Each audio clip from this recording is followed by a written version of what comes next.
أعوذ بالله من الشيطان الرجيم بسم الله الرحمن الرحيم الحمد لله الذي لا يبلغ مدحته القائلون ولا يحصي نعماءه العادون ولا يعدي حقه المجتهدون الذي ليس لصفته حد محدود ولا نعت موجود ولا وقت معدود ولا أجل ممدود فطر الخلائق بقدرته ونشر الرياح برحمته الصلاة والسلام على الرسول المسدد المصطفى العمجد المحمود الأحمد سيدنا ومولانا ومولى الكونين جد الحسن والحسين وعاني أبا القاسم محمد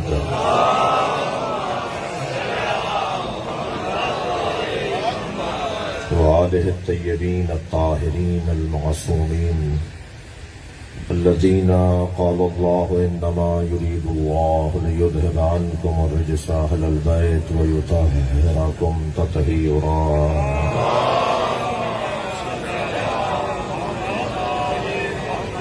ولعنة الله على أعدائهم أجمعين من يوم عداوتهم إلى قيام يوم الدين أما بعد قال الحكيم في قرآن الكريم بسم الله الرحمن الرحيم في بيوت أذن الله أن ترفع ويذكر فيها اسمه ويسبح له فيها بالغدو والآصال صلوات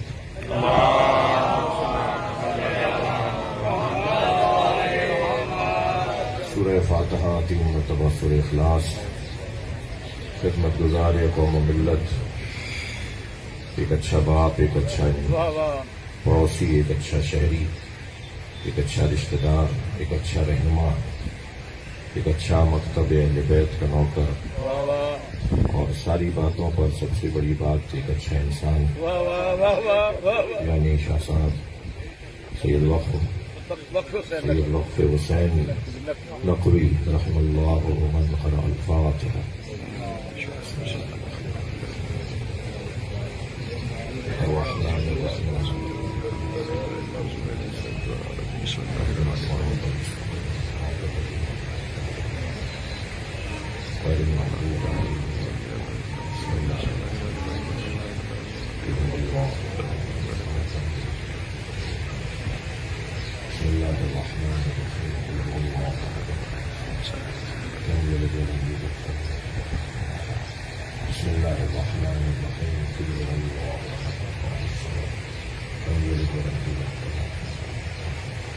اللهم صل على محمد وعلى محمد مل کر ہدیہ کریں گے صلوات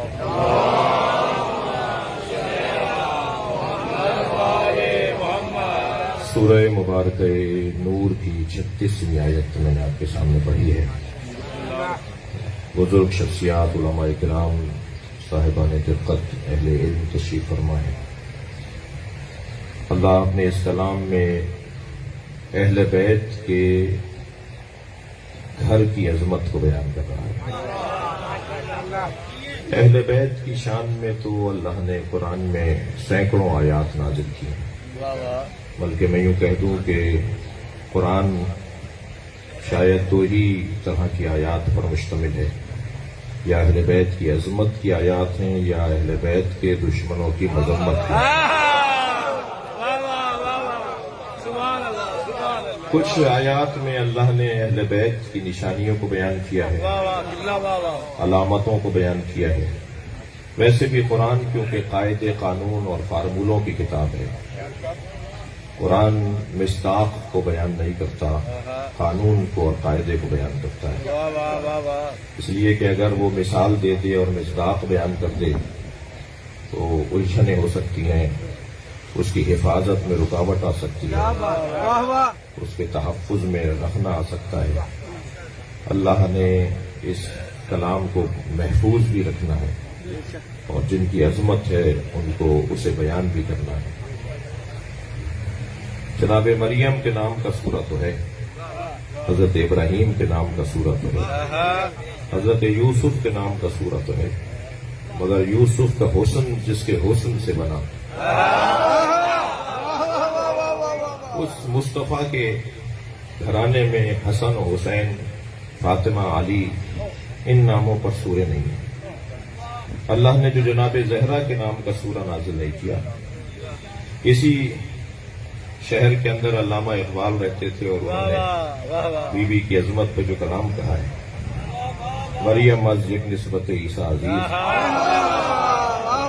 سے نسبت حضرت زہرا عزیز، ایک نسبت حضرت مریم، ایک نسبت حضرت عیسیٰ کی وجہ سے صاحب عزت ہے، اور جناب زہرا تو تین نسبتوں کی وجہ سے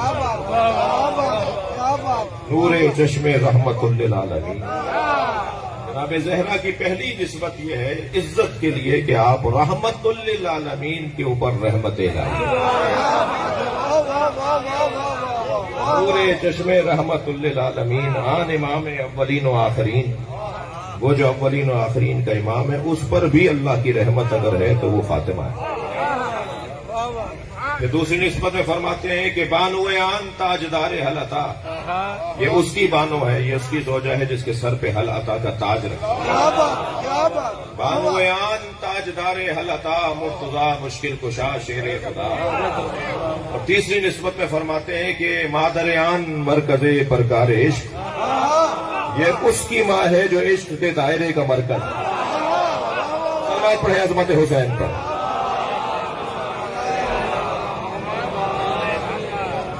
مادر آن، اب یہاں نام نہیں لے رہے نا اللہ، آپ کی سماعتیں میرے ساتھ ہیں تو میرا دل کر رہا ہے یہ کچھ شعر سنا دو۔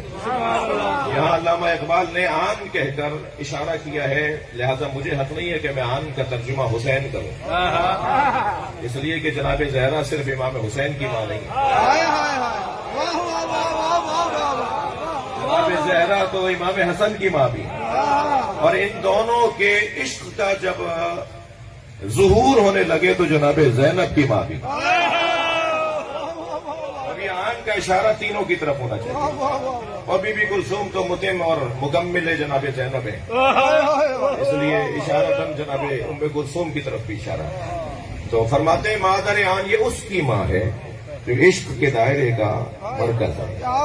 مادر آن کاروان سالار عشق، یہ اس کی ماں ہے جو عشق کے کاروان کا سالار ہے۔ اب علامہ آپ ہی بتا دیجئے کہ آن سے مراد کون ہے؟ تو علامہ نے اسی کلام میں آگے جا کر اس آن کی ایک تشریح کی ہے۔ آن یکے شمع شبستان حرم، ان آن کے اشارے میں ایک امام حسن ہے۔ آن یکے شمع شبستان حرم، اس میں سے ایک وہ ہے جو حرم الہی کی شمع ہے، اگر اللہ کا گھر روشن ہے تو وہ حسن کی وجہ سے۔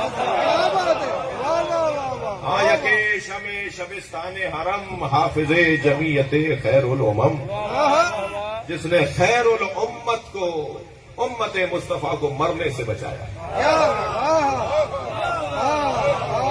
حافظ جمیعت خیر الامم، جس نے خیر الامت کو بچایا ہے مرنے سے۔ اب دو آگے والے مصروں میں علامہ اقبال نے اپنا عقیدہ جہاں بیان کیا ہے وہاں دوسروں کے عقیدے بھی ٹھیک کیے ہیں۔ ذرا دوسرے دو مصرے سنیے کہ امام حسن کی شان میں علامہ اقبال کے، تا نشینت آتش پیکاروں کی، کسی طرح آگ، جنگ کی آگ ٹھنڈی پڑ جائے بس، تا نشینت آتش پیکاروں کی، پشت پازت برسرے تاج و نگین۔ امام حسن نے کسی کی بیعت نہیں کی تھی، تخت و تاج کو لات ماری۔ پڑھے محمد و آل محمد۔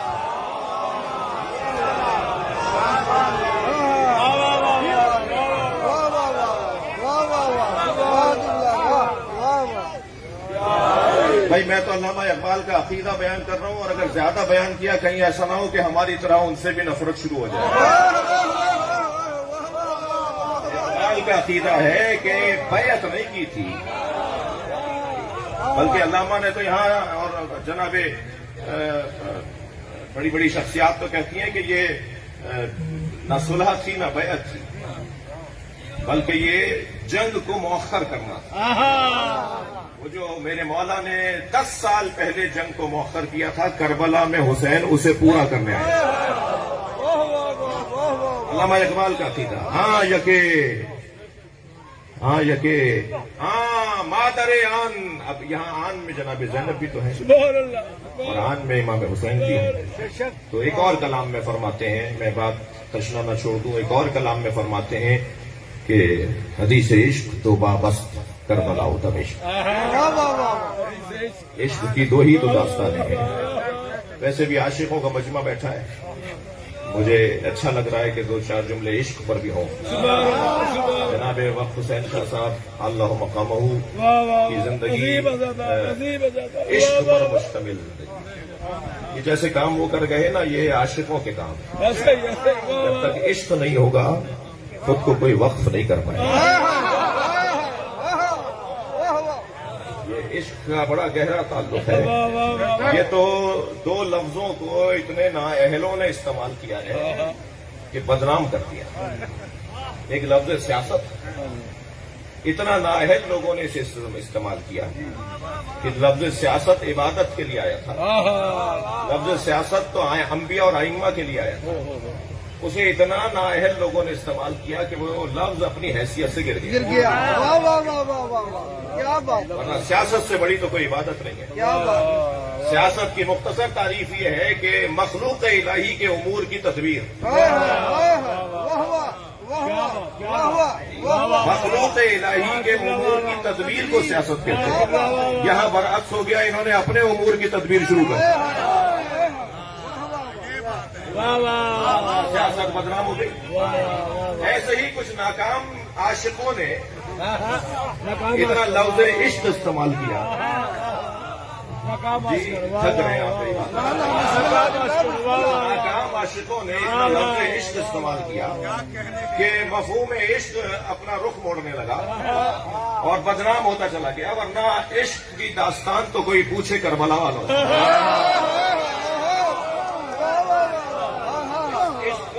تو کوئی جانے اہل دل سے. اور خبردار کسی کے کپڑوں پر اگر گرد لگی ہوئی ہو اور کسی کا حلیہ اگر فقیروں والا ہو تو اسے الجھیے گا نہیں. البتہ معاشرے میں فقیر مل نہیں رہے ہیں. اگر آپ کو فقیر مل جائے تو مجھے ملوائیے گا. یہ جو مانگنے والے ہیں یہ فقیر نہیں ہے، یہ ذلیل ہے.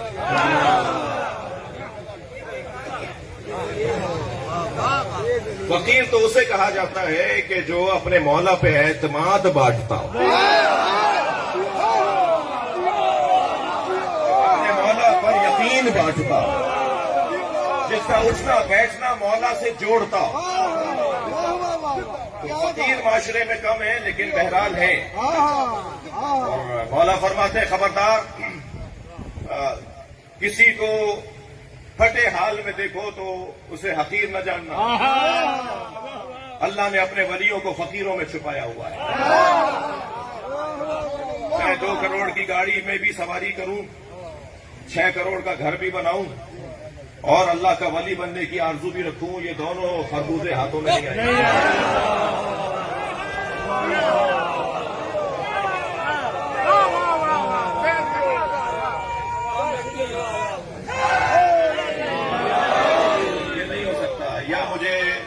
دنیا اللہ نے مومن کے لیے بنائی ہے. اچھا گھر بنانا، اگر پیسہ ہے تو بنانا چاہیے، گاڑی میں سواری کرنی چاہیے،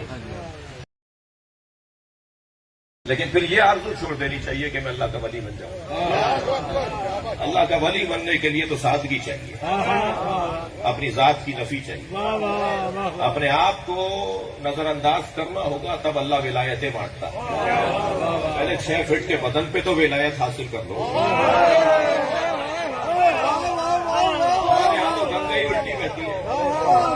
ہمارے یہاں کی گنگا الٹی بہتی. سیاست سماج، پہلے 6 فٹ کے بدن پہ قابو پانا ہے، یہ تہذیب نفس ہے. پھر تدبیر منزل ہے، پھر 6 افراد پر قابو پانا ہے.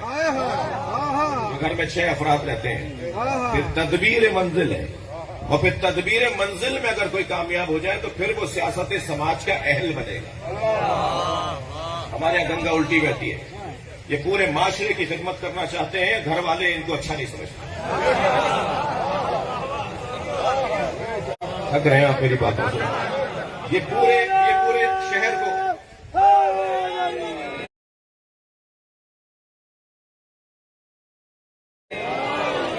پورے شہر کو بہتر کرنا چاہتے ہیں مگر گھر والے انہیں اچھا نہیں سمجھتے.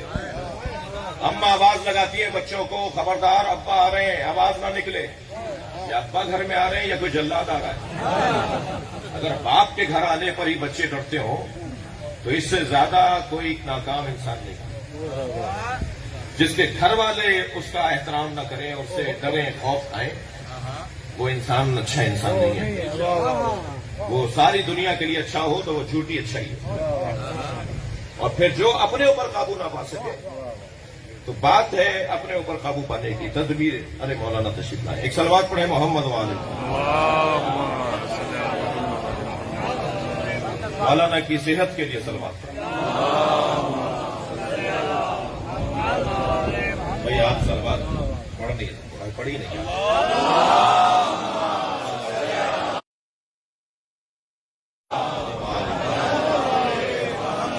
تھوڑا سا میرے دو چار جملے سن لیجیے. مجلس کیونکہ موت کی ہے تو واعظ و نصیحتی مجھے میں اپنے آپ کو کروں گا. ساری باتیں پہلے میں اپنے لیے کرتا ہوں تاکہ پابند ہو جاؤں اور پھر شاید کسی کے لیے. فقیر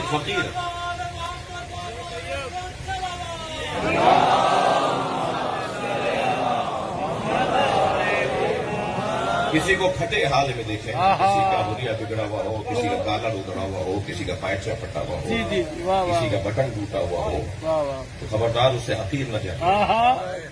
ویسے بھی میں اور آپ جس جگہ بیٹھے ہیں یہاں اینک تبدیل کروائی جاتی ہے.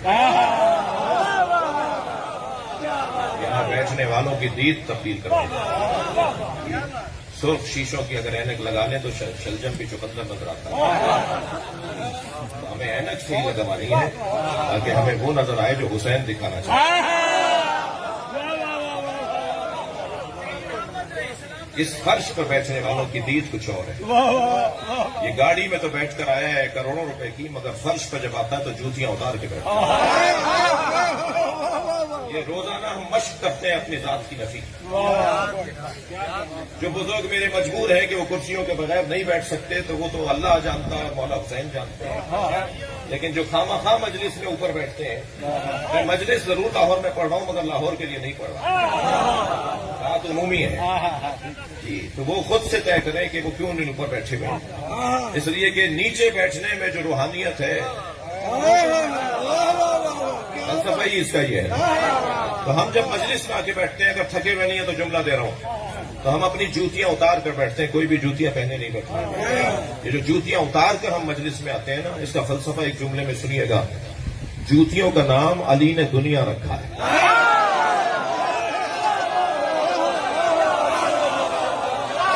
ہم اپنی دنیا چھوڑ کر آتے ہیں.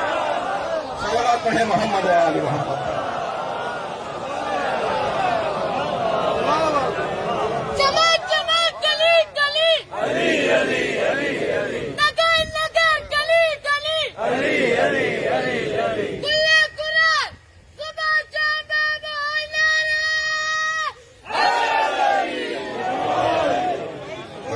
آپ کی توجہ.